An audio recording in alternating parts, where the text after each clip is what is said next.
సజీవుడైన శాశ్వతమైన ప్రేమ చేత తన కనికరము కృప చేత కాపాడుతున్నటువంటి రక్షిస్తున్నటువంటి సజీవుడైన యేసుక్రీస్తు నామములో మనకందరికీ శుభములు. చిన్న ప్రార్థన చేసుకొని మనము దేవుని యొక్క మాటలను మనం విందాము.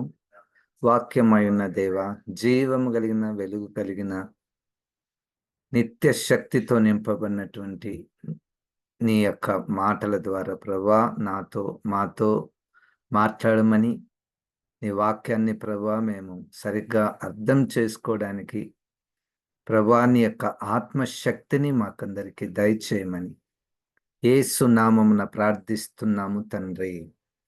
ఆమెన్. ఆమెన్. రోమా పత్రిక నుండి మనము ధ్యానములను మనం చేసుకొనుచున్నాము. రోమా పత్రిక 1వ అధ్యాయము 2వ వచనము. రోమా పత్రిక 1వ అధ్యాయము 2వ వచనము. ఈ 2వ వచనము నుండి 7వ వచనం వరకు అంతా ఒకటే పారాగ్రాఫ్ మాదిరి ఉంది. దాన్ని మనము నిదానంగా వాటిని మనం ధ్యానించబోతున్నాము. రోమా పత్రిక 1వ అధ్యాయము 2వ వచనము. దేవుని సువార్త నిమిత్తము. మన అంశం ఏమిటంటే సువార్త. రోమా పత్రికలో సువార్త అనే విషయాన్ని పరిశుద్ధాత్మ దేవుడు ఏ విధముగా అపోస్తలులకు మొట్టమొదటగా, ఇప్పుడు దేవుని యొక్క సంఘానికి, దేవుని యొక్క సృష్టికి ప్రత్యక్షపరిచాడో వాటిని మనము కొన్ని మాటలలో మనము ధ్యానించబోతున్నాం. ఈ సువార్త, అసలు సువార్త అంటే ఏమిటి? మొదటిది. రెండవది, అసలు సువార్తకు మూలం ఏంటి? Source of the gospel. What is gospel? Number 1. Source of the gospel. Number 2, fruit of the gospel. అంటే ఈ సువార్తను వినుట ద్వారా, అంగీకరించుట ద్వారా ప్రజలకు ఏమి లాభము, ఏమి ఫలము, ఎందుకు సువార్తను అంగీకరించాలి? Fruit of the gospel. దాని తర్వాత 4వది, ఏజెంట్స్ ఆఫ్ ద గాస్పల్. అసలు సువార్తను ఎవరు తీసుకొని వెళ్ళాలి అన్నటువంటి విషయాలను మనం క్లుప్తంగా ధ్యానించబోతున్నాము. మొట్టమొదటగా, వాట్ ఈస్ గాస్పల్?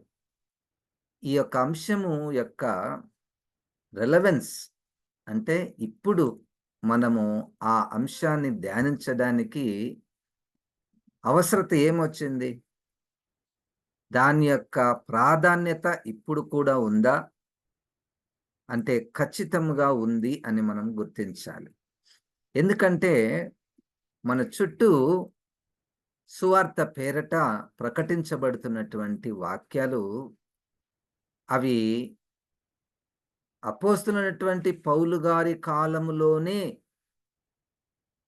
ఆ సమస్యను వారు ఎదుర్కొన్నారు. అది మనం గలతీలకు రాసినటువంటి పత్రికలో 1వ అధ్యాయములో 6వ వచనంలో మనం చూస్తాం. క్రీస్తు కృపను బట్టి మిమ్మల్ని పిలిచిన వానిని విడిచి భిన్నమైన సువార్త తట్టుకు మీరింత త్వరగా తిరిగిపోవుట చూడగా నాకు ఆశ్చర్యమగుచున్నది. భిన్నమైన సువార్త తట్టుకు మీరింత త్వరగా, అంటే సంఘం ఉంది ఆల్రెడీ. వాళ్ళు సువార్త విన్నారు, రక్షించబడ్డారు, బాప్తిసం తీసుకున్నారు, వారు సంఘంలో పాలిభాగస్తులున్నారు. వారు ఇప్పుడు ఒక క్రొత్త సువార్తను, భిన్నమైన సువార్తను వైపుకు మరలి ఉన్నారు. అయితే ఆ సువార్త ఎక్కడి నుండి వచ్చింది? అది మరి యొక్క సువార్త కాదు గాని, క్రీస్తు సువార్తను చెరుపగోరి మిమ్మును కలవరపరచువారు కొందరున్నారు.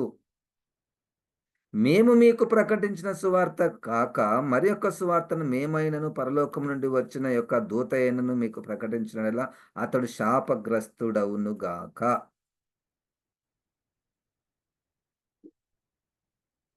అంటే ఒక భిన్నమైనటువంటి సువార్త ఆ కాలంలో నుండే వస్తూ ఉన్నది. 15వ అధ్యాయము కూడా అపోస్తుల కార్యములో 15వ అధ్యాయంలో ఆ సంఘాలకు ఒక భిన్నమైనటువంటి సువార్త ప్రకటిస్తున్నారు. నానా రకాలైనటువంటి సువార్త. యేసుక్రీస్తు శరీరధారి కాదని, యేసుక్రీస్తు వచ్చాడు, పుట్టాడు, జీవించాడు, బోధించాడు, చనిపోయాడు, కానీ తిరిగి లేవలేదు. అదొక సువార్త. యేసుక్రీస్తుని అంగీకరించారు గాని, దాంతో పాటు సున్నతి తీసుకుంటే మీరు సంపూర్ణంగా రక్షించబడతారు. అదొక సువార్త. రకరకాలైనటువంటి సువార్తలు బైబిల్ కాలంలో ఉన్నాయి. చరిత్రలో ఉన్నాయి. ఇప్పుడు మనము జీవిస్తున్న సమయానికి కూడా భిన్నమైనటువంటి సువార్తలు ఉన్నాయి. కాబట్టి వాక్యానుసారమైనటువంటి సువార్తను మనము గుర్తించుట, గ్రహించుట, అది మన ప్రస్తుత కాలానికి అది ప్రాధాన్యత. Relevance of studying are knowing the gospel. సువార్త అంటే ఏమిటి? మొట్టమొదటిగా మనం చదువుకున్నటువంటి వాక్య భాగంలోనే రోమాపత్రిక 1వ అధ్యాయంలో 2వ వచనంలో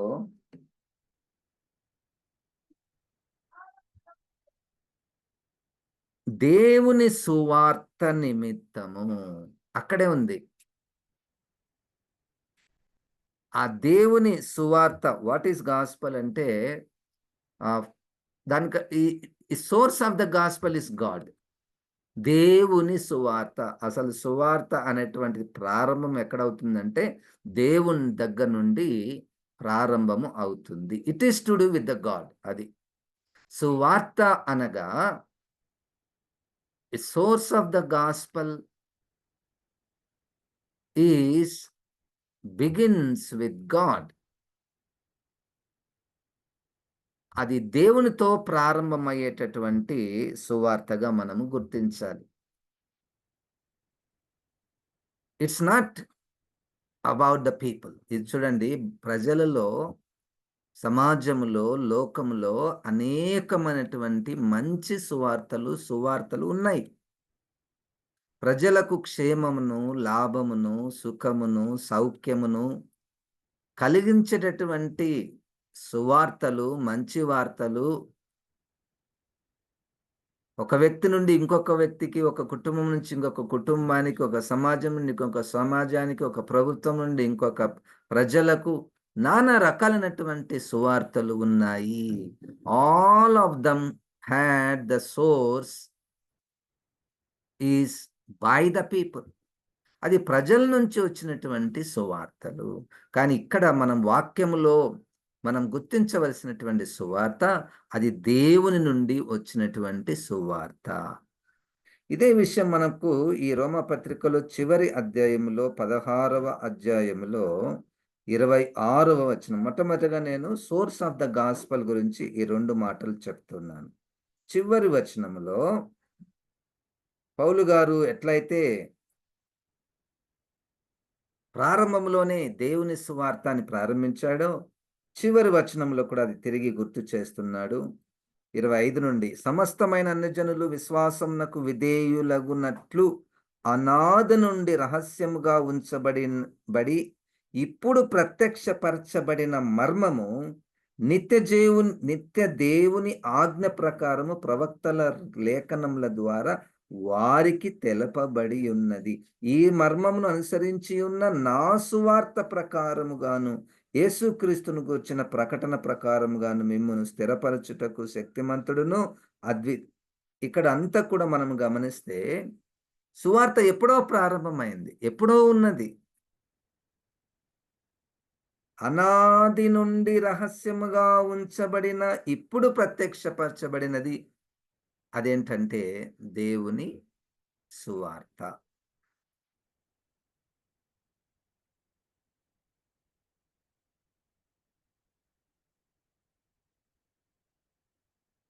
రైట్. సో ఈ సువార్త సోర్స్ ఆఫ్ ద గాస్పల్.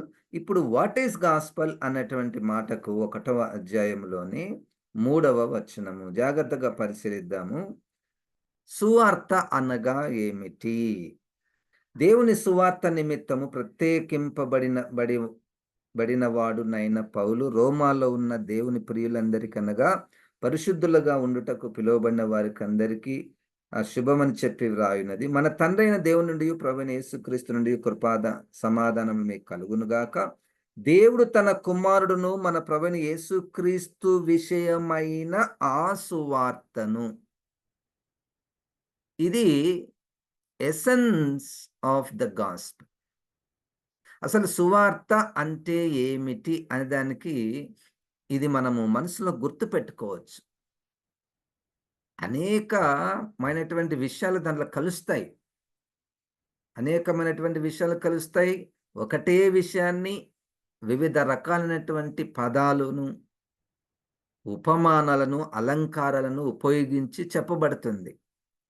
అన్ని రకాలుగా అన్ని సార్లు చెప్పడానికి గల కారణం ఏమిటంటే, ఒక్కసారి ఒక్కటే విధముగా చెప్తే ప్రజలకు అందరికీ అర్థం కాదేమో అని పరిశుద్ధాత్మ దేవుడు అన్ని రకాలుగా ఒకటే విషయాన్ని, ఒకటే సత్యాన్ని ఇంతగా వివరించి, అందుకనే మనం 1వ అధ్యాయంలో మనం చూస్తాము, దేవుని గూర్చినటువంటి విషయం వాళ్ళకు తెలుసు, అయినా వారు దేవునికి కృతజ్ఞత చెల్లించలేదు, దేవుణ్ణి స్తుతించలేదు. కనుక వారు నిరత్తరులై ఉన్నారు. They are not excused. మాకు తెలియదు అనడానికి వీలు లేదు. ఎందుకంటే అన్ని కోణాలలో దేవుడు తనను గురించి ప్రజలకు పరుచుకున్నాడు. ఇక్కడ సువార్త అనగా యేసుక్రీస్తు విషయమైన దేవుని తన కుమారుడును మన ప్రభువునైన యేసుక్రీస్తు విషయమైన ఆ సువార్తను. మొత్తానికి సువార్త ఏంటంటే ఇది యేసుక్రీస్తుకు సంబంధించినటువంటి సువార్త. యేసు లేకుండా సువార్త లేదు. యేసుక్రీస్తు లేకుండా సువార్త లేదు. It's about Jesus Christ. About Jesus Christ అంటే ఇంకా చాలా విస్తారమైనటువంటి జీసస్ క్రైస్ట్ మనకున్నాడు. పట్టజాలనంత యేసుక్రీస్తు ఉన్నాడు. ఆ యేసుక్రీస్తుని గూర్చినటువంటిదే సువార్తగా మనము గుర్తించాలి. ఆ సువార్తను పరిశుద్ధ లేఖనముల యందు తన ప్రవక్తల ద్వారా ముందు వాగ్దానము చేసెను.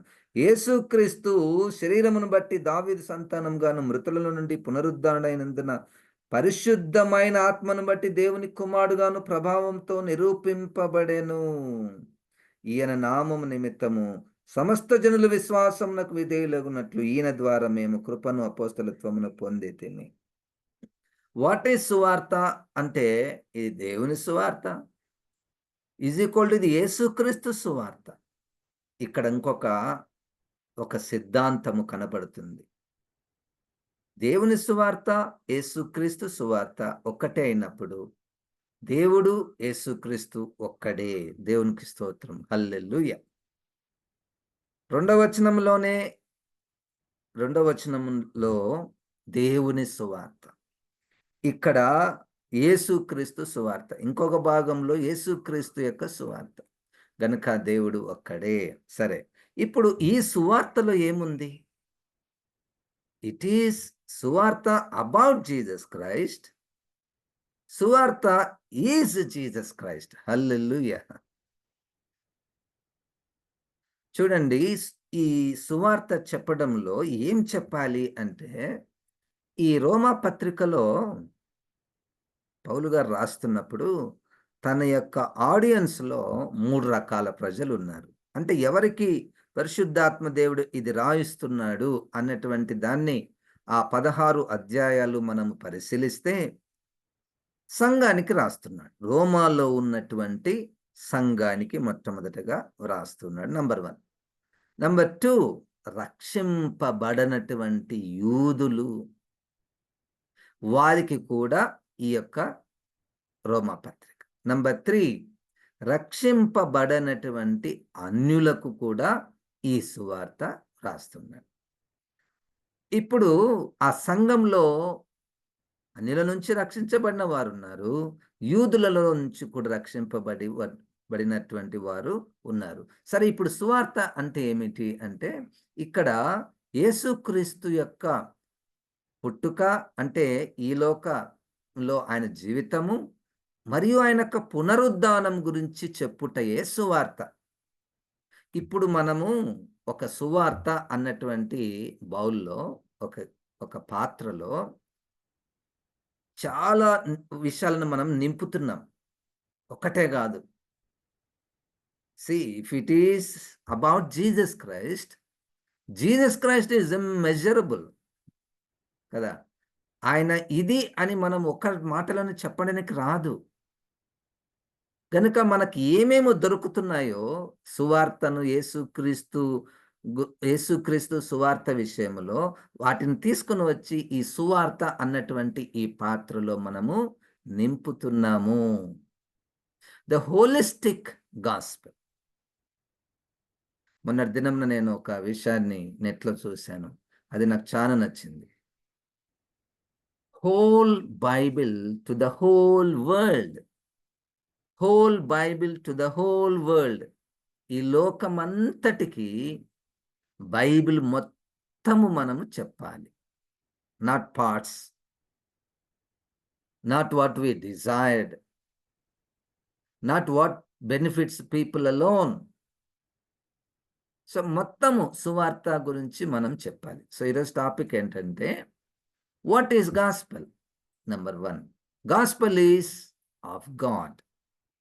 Number 2, gospel is of Jesus Christ, who is our Lord and who is the Son of the Father. ఈ విషయాలు మనం చెప్పాలి. గాస్పెల్‌లో ఏముందంటే, యేసుక్రీస్తు నాకు ప్రభువు. యేసుక్రీస్తు తండ్రికి కుమారుడు. యేసుక్రీస్తు శరీరమును బట్టి దావీదు సంతానముగా పుట్టాడు. ఇది యూదులకు అర్థమైతది. 2వ అధ్యాయము 3, 4 అధ్యాయాల అపోస్తల కార్యముల గ్రంథంలో మొట్టమొదటగా ఆ పెంతెకోస్తు పండగ సమయంలో అక్కడ యెరూషలేములో కూడుకున్నటువంటి యూదులకు పేతురు గారు సువార్త చెప్పుచున్నప్పుడు, ఆ సువార్త చెప్తున్నప్పుడు వింటున్నటువంటి వారికి దావీదు గురించి బాగా తెలుసు. అప్పుడు పేతురు గారు ఏమంటున్నారంటే, మీతో దావీదు గారి గురించి మాట్లాడుట ధారాళముగా మాట్లాడవచ్చును. Because you know David. చూడండి, Daveedu is the symbol. Davidu is a beginning to the end, who is going to come and who is going to take birth in the line of David, who was born in the tribe of Judah. శరీరమును బట్టి దావీదు సంతానముగాను పుట్టెను. అది correct sir. వాళ్ళు ఒప్పుకుంటారు. దావీదు సంతానంలో పుట్టారు. మేము కూడా చూసినాం. మా చరిత్రలో చాలా మంది మా పెద్దలు ఉన్నారు. వాళ్ళు కూడా కరెక్టే. ఫస్ట్ వాళ్ళని కరెక్టే అని ఒప్పించాలి. దావీదు సంతానములో ఆయన పుట్టాడు. అది కరెక్ట్. అయితే ఇప్పుడు వినండి. ఆత్మను బట్టి తండ్రి అయినటువంటి దేవుడు మృతులలో నుండి ఆయనను లేపెను గనుక ఆయన ఇప్పుడు జీవించుచున్నాడు. శరీరమును బట్టి దావీదు సంతానముగాను, మృతులలో నుండి పునరుద్ధానుడైనందున పరిశుద్ధమైన ఆత్మను బట్టి దేవుని కుమారుడుగాను ప్రభావముతో నిరూపింపబడెను. ఇక్కడ ఒక జవాబు మనకు దొరుకుతుంది చూడండి. దేవుని కుమారుడు ఎట్లయితాడు? దేవుని కుమారుడు అని చెప్పడములో it's not about the doctrine. దేవుడు అంటే తండ్రి, కుమారుడు అంటే పుట్టిన దానికంటే కొంచెం చిన్న అనేటువంటిది కాదు. Jesus became the son of God when he rose from the death. పరిశుద్ధమైన ఆత్మను బట్టి దేవుని కుమారుడుగాను. ఆత్మను బట్టి దేవుని కుమారుడు. చూడండి, ఆత్మ భాషలో మన మానవ శరీరాల సంబంధాలు అక్కడ పనిచేయవు. శరీర సంబంధాలకు, సమయాలకు అతీతమైనటువంటివి ఆత్మ కార్యాలు, ఆత్మ సంబంధాలు. తల్లిదండ్రికి ఎవరైనా మగపిల్లడు పుడితే కుమారుడు అంటాం గదా! కానీ ఈ భాష దేవునికి, యేసుక్రీస్తుకి, పరిశుద్ధాత్మ దగ్గర పనిచేయదు. ఎందుకంటే ఆత్మ ఈజ్ ఇమ్మెజరబుల్. ఆత్మ ఈజ్ బియాండ్ అవర్ రేషనలే. మన యొక్క హేతుబద్ధమైనటువంటి బుద్ధికి అది అతీతమైనటువంటిది. సో, ఆత్మను బట్టి దేవుని కుమారుడుగాను. సువార్తలో ఏముందంటే యేసుక్రీస్తు పుట్టాడు. శరీరధారిగా పుట్టాడు. ఇది మొదటి యోహాను పత్రికలో కూడా యోహాను గారు రాస్తున్న సమయానికి అక్కడ చాలామంది ఒక తప్పుడు ఆలోచన చేస్తున్నారు. తప్పుడు ఆలోచన జ్ఞానం కలిగి ఉన్నారు. యేసుక్రీస్తు శరీరధారిగా పుట్టలేదు ఆయన. ఆయన ఉన్నాడు గానీ, ఆయన ఉన్నప్పుడే ఆయన దేవునిగా పుట్టాడా? లేకపోతే అన్ని అద్భుతాలు ఎట్లా చేస్తాడు? ఆయన ఉన్నప్పుడు దేవునిగానే పుట్టాడు అంటే, పరిశుద్ధాత్మ దేవుడు ఎంత సీరియస్ అయ్యాడంటే అప్పుడు, యేసుక్రీస్తు శరీరధారిగా రాలేదని చెప్పువాడు, నమ్మువాడు అంత్యక్రీస్తు అని చెప్పాడు. సో, సువార్తలో యేసుక్రీస్తు శరీరధారిగా వచ్చాడు అని చెప్పుట చాలా విషయం అది. మనకు భయమైతది. అట్లా చెప్పాలంటే యేసుక్రీస్తు శరీరధారిగా వచ్చాడంటే మరి వారు దేవుడు కాదంటారేమో సార్ మరి. ఆయనదేం గొప్పతనము? అందరి వలె ఆయన కూడా పుట్టాడు. అవును, పుట్టాడని చెప్పాలి. అది సువార్తలో భాగమై ఉన్నది. శరీరధారిగా పుట్టకపోతే రక్షణ లేదు. 2:14 హెబ్రీయులకు రాసినటువంటి పత్రిక. రక్త మాంసములలో పాలిభాగస్థుడుగా కాకపోతే రక్షణ లేదు. దావీదు సంతానముగాను, శరీరమును బట్టి దావీదు సంతానముగాను, మృతులలో నుండి పునరుద్ధానుడైనందున పరిశుద్ధమైన ఆత్మను బట్టి దేవుని కుమారుడుగాను ప్రభావముతో నిరూపింపబడెను. ఇది సువార్త. 2 ఉన్నాయి సువార్తలో. యేసుక్రీస్తు శరీరం బట్టి పుట్టాడు. ఆత్మని బట్టి పునరుద్ధానుడయ్యాడు. ఆయన సజీవుడు. ఆయన దేవుని కుమారుడుగా ఉన్నాడు.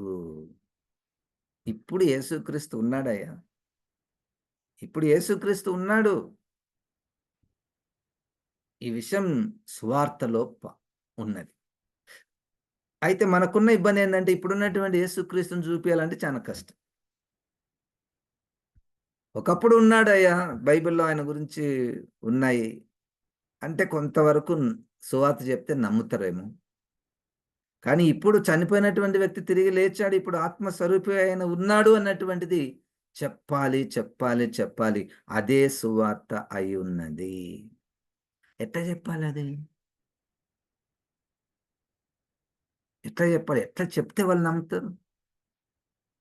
బైబిల్‌లో రాయబడింది మనం చూడబోతున్నాము. 2వ అధ్యాయమే హెబ్రీయులకు రాసిన పత్రికలో 2వ అధ్యాయములో సువార్తను యేసుక్రీస్తు తిరిగి లేచాడు అనేది ఎట్లా చెప్పాలి? ఎట్లా చెప్తే వాళ్ళు నమ్ముతారు అంటే, ఆ మాట మనం చదువుదాం. రోమా పత్రికలో కూడా ఉంది. నేను ప్రస్తుతం అది చూపించడం లేదు. కానీ హెబ్రీయులకు రాసినటువంటి పత్రికలో 2వ అధ్యాయంలో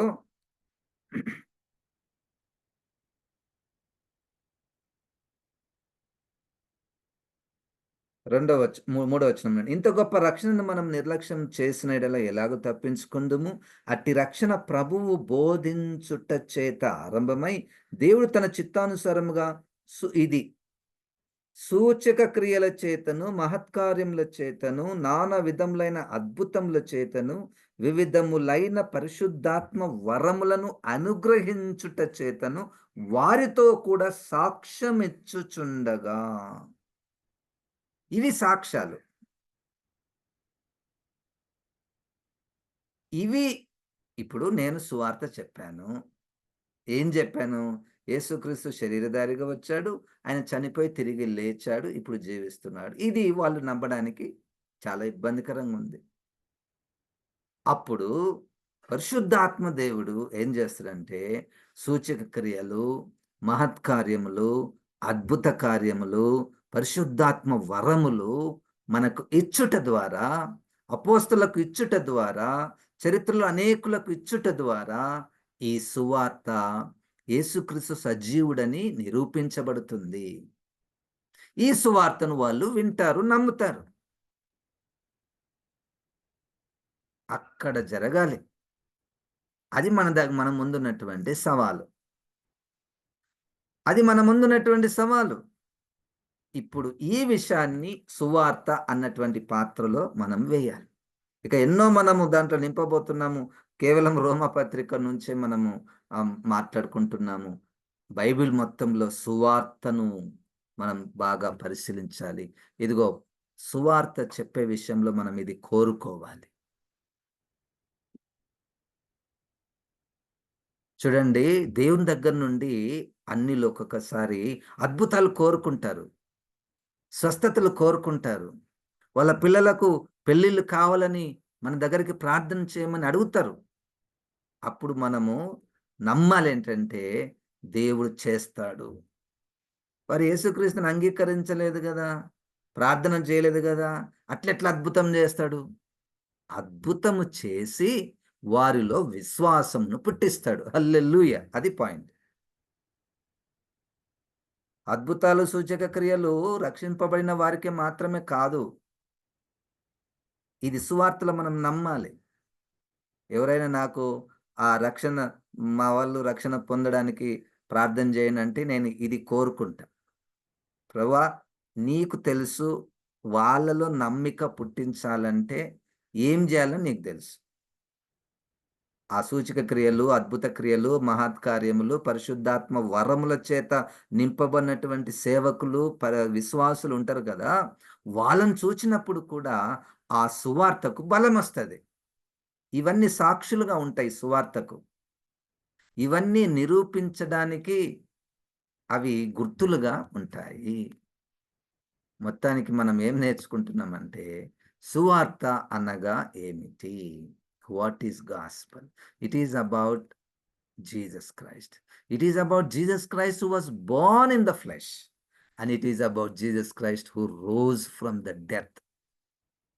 And it is about Jesus Christ who can be proved by the wonders and miracles and signs and by the gifts of the Holy Spirit.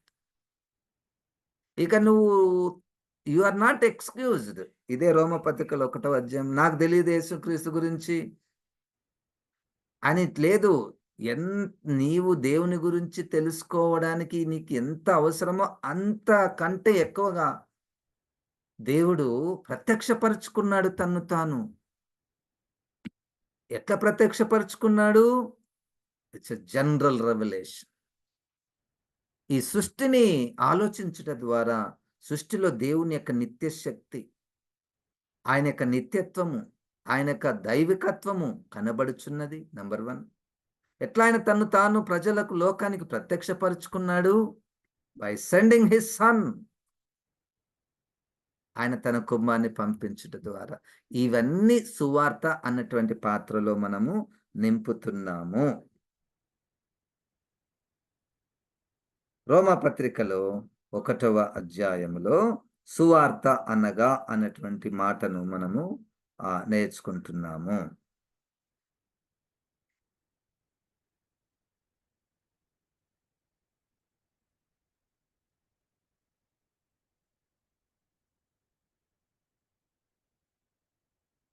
ఈయన నామము నిమిత్తము సమస్త జనులు విశ్వాసమునకు విధేయులగునట్లు.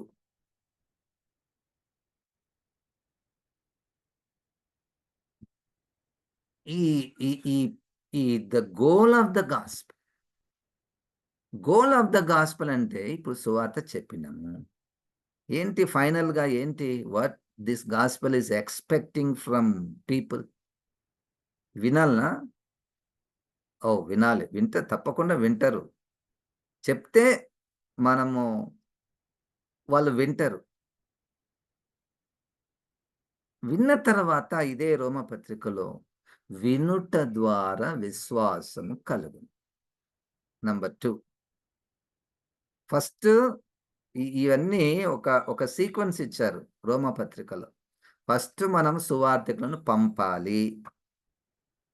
పంపబడకపోతే ఎవరు సువార్త చెప్తారు? పంపాలి. అంటే సేవకులున్నారు. నంబర్ 1. నంబర్ 2 వాళ్ళేం చేసిండ్రు? సువార్తను ప్రకటించారు. నంబర్ 3 ప్రకటించినప్పుడు ప్రజలు విన్నారు. నంబర్ 4 విన్నటువంటి వారిలో విశ్వాసం కలిగింది. నంబర్ 5 విశ్వాసమునకు వారు విధేయత చూపించారు. విధేయత చూపించడంతో అంటే 10:9 రోమపత్రికల ప్రకారము విన్నారు, విశ్వాసం కలిగింది, వెంటనే నోటితో ఒప్పుకున్నారు, హృదయంలో విశ్వసించారు, రక్షణ పొందారు. ఇక్కడ రక్షణ పూర్తి. పూర్తి అంటే స్టార్టింగ్ పాయింట్ ఇది. మళ్ళా రక్షణ కొనసాగింపు ఉంది, సాంక్టిఫికేషన్ ఉన్నది. Goal of the gospel is to obey to the faith that came from hearing the gospel. సువార్తను వినుట ద్వారా విశ్వాసం వచ్చింది. ఆ విశ్వాసమునకు విధేయత చూపించాలనే మా యొక్క ప్రయాస అని వాళ్ళు సువార్తను ప్రకటించుచున్నారు. This is the goal of the gospel. This is the source of the gospel. This is the gospel. This is the goal of the gospel. సువార్త అన్నటువంటి విషయంలో మనము ఒక నిశ్చయత కలిగి ఉండాలి. మన తలంపులకు, మన చుట్టూనటువంటి పరిస్థితులను బట్టి ఒక్కొక్కసారి ఇది చెప్పాలన్నా చెప్పకూడదా, చెప్పకపోతే బాగుంటుందేమో, ఇదే సువార్తను ఇట్లా బదులు ఇట్లా చెప్తే బాగుంటుందేమో అనిపిస్తుంది ఒక్కొక్కసారి. యేసుక్రీస్తు శరీరధారిగా వచ్చాడు, యేసుక్రీస్తు మరణం జయించి తిరిగి లేచాడు, ఆయన ఇప్పుడు జీవించుచున్నాడు, అవన్నీ ఎందుకు? యేసుక్రీస్తు నమ్ముకుంటే పిల్లలు పుడతారు, యేసుక్రీస్తు నమ్ముకుంటే ఉద్యోగాలు వస్తాయి, ఇవి చెప్తే బాగుంటుంది కదా. అక్కడనే భిన్నమైనటువంటి సువార్త పోతుంది. భిన్నమైన సువార్త, ఈ 2 మాటల్లో సువార్త ఉంది, భిన్నమైన సువార్త. కానీ ఈ భిన్నమైనటువంటిది ఈ సువార్తను మింగేస్తుంది. యేసుక్రీస్తే ఉంటాడు, కానీ మెల్లగా యేసుక్రీస్తుని ఇట్లా ఇట్లా తిప్పి ప్రకటిస్తుంటాడు. పరిశుద్ధాత్మ దేవుడు మనల్ని సర్వసత్యములోనికి నడిపించునుగాక. జీవం గల తండ్రి, ఈ యొక్క మాటలను దీవించుము ప్రభువా. నీవు సువార్త అయి ఉన్నావు.